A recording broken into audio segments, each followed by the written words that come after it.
What's the format in which you're recording this? It's for a summer festival. Audio, video, like what's the? Video. Mm-hmm. And it needs to be by heart.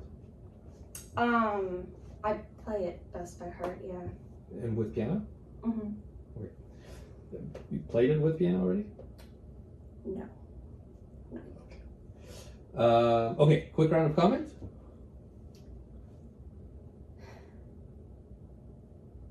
I feel that I have the same problem with memorizing the Mozart concerto, but I think it will be fine if you have a pianist, because I got confused too, and I don't know what exactly you are thinking during your playing, but your face doesn't look like joyful enough. You look too serious. I think this is a really sweet and cute piece. You can definitely enjoy it more. I would say something that would help might be to think of the hard passages, think how fast you can play them, and then use that as your pulse as you go. Because sometimes you set yourself up for failure, like,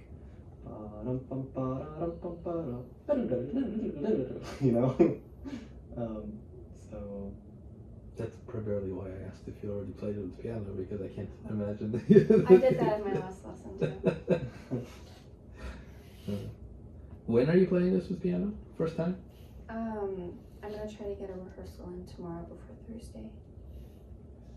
It's like kind of a last minute thing. Yeah. Yeah. I would strongly recommend to do it as soon as you humanly can. Just so that you get a reference for where you're doing things that are total, like some of the things you're doing, you know, one can argue, but then some things will just totally, like this is one example where like you start twice as fast and then you play twice as slow, like that's just not going to work. Yeah, you'll immediately see that. That's why you want to have that experience where, oh, okay, I need to readjust a little bit. Sorry, I didn't mean to. No, that was it. That was it. Yeah. Anything else? Make it easier for yourself. Fine.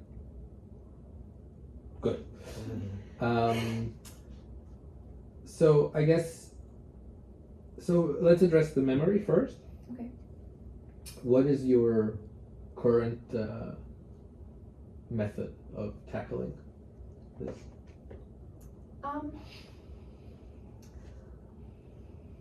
Well, I realized I think like my main issues were like places that were similar but in different sections. At least like the last mistake that I made.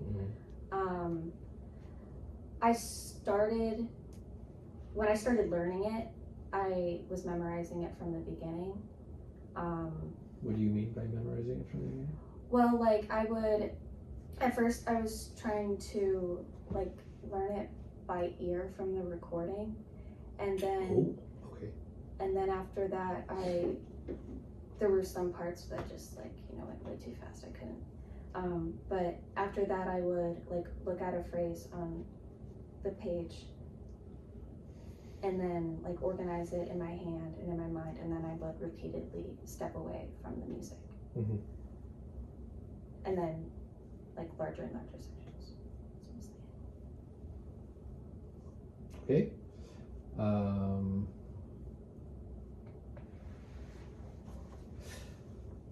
So here's one thing to try. Okay. Before you go to bed today, for Okay. example, just take whatever this movement takes, 8 minutes. Just find a quiet corner and like start tapping your foot or with your hand, something physical to feel the pulse, which obviously in this particular movement changes from section to section, but that you have an underlying sort of bodily feeling of the pulse and the tempo. Okay. And with that, you mentally play the whole movement. Okay. Without the violin. And you see whether you can do that without having a moment of, oh, what's coming next? Okay. Yeah. If you have that moment and you can recover, great, but make a mental note that there was an issue there. Okay. And continue. If you can't recover, then take the music, look for a second, make a note somewhere that this is a place that you need to strengthen, and then go back a few lines and start again from there.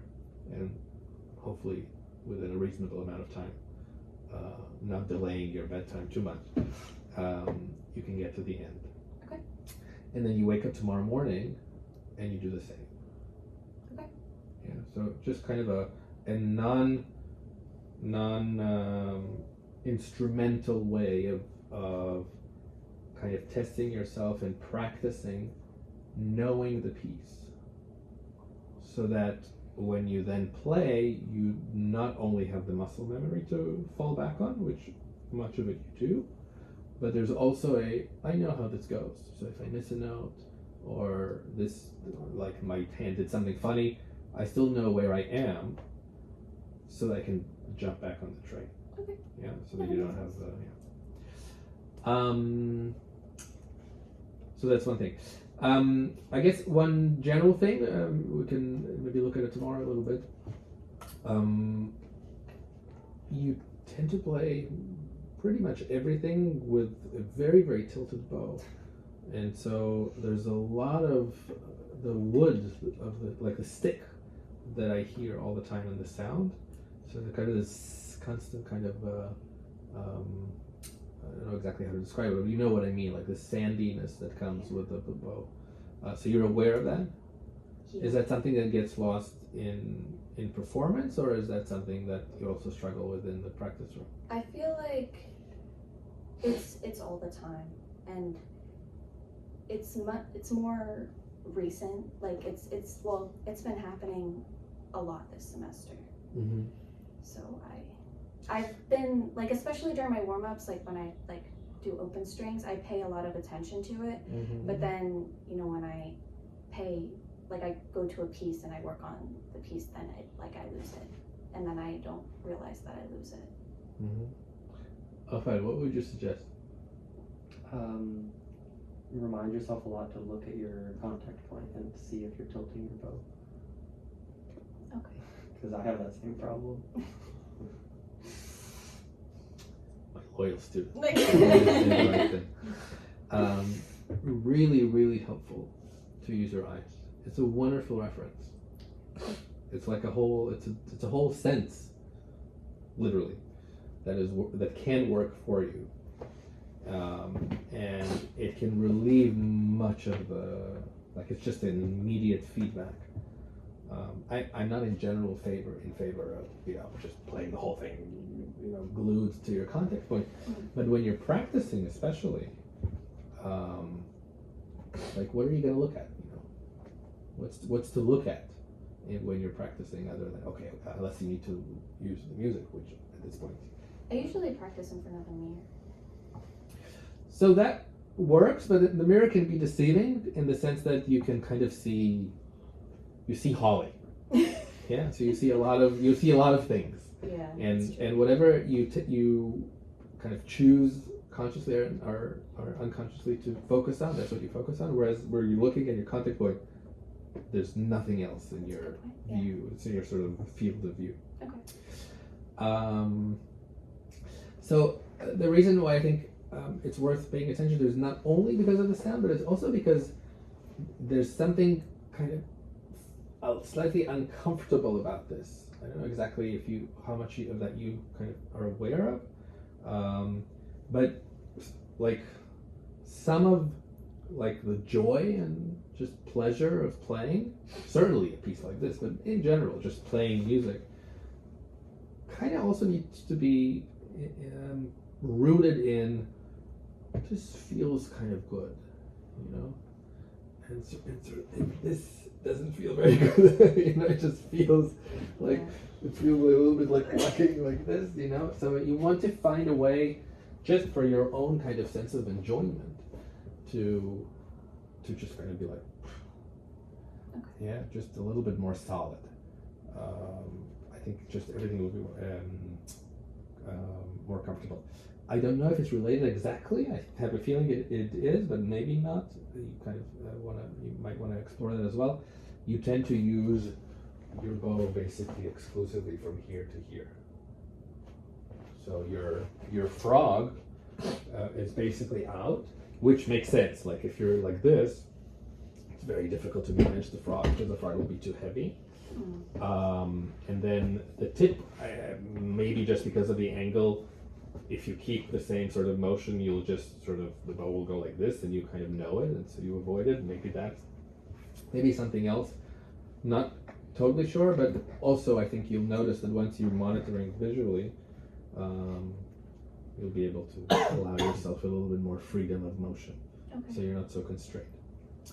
Otherwise, we'll work on a few things tomorrow. Primarily for your own sense of comfort.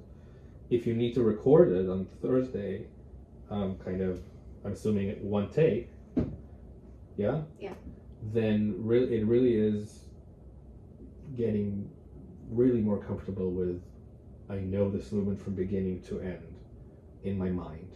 Yeah.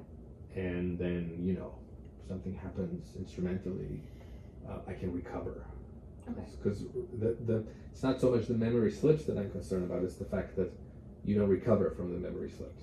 Right? That's kind of where we need to rely on a little bit more than, which finger? But this is what's happening right now in this movement. And I know this because I know it even without the violin.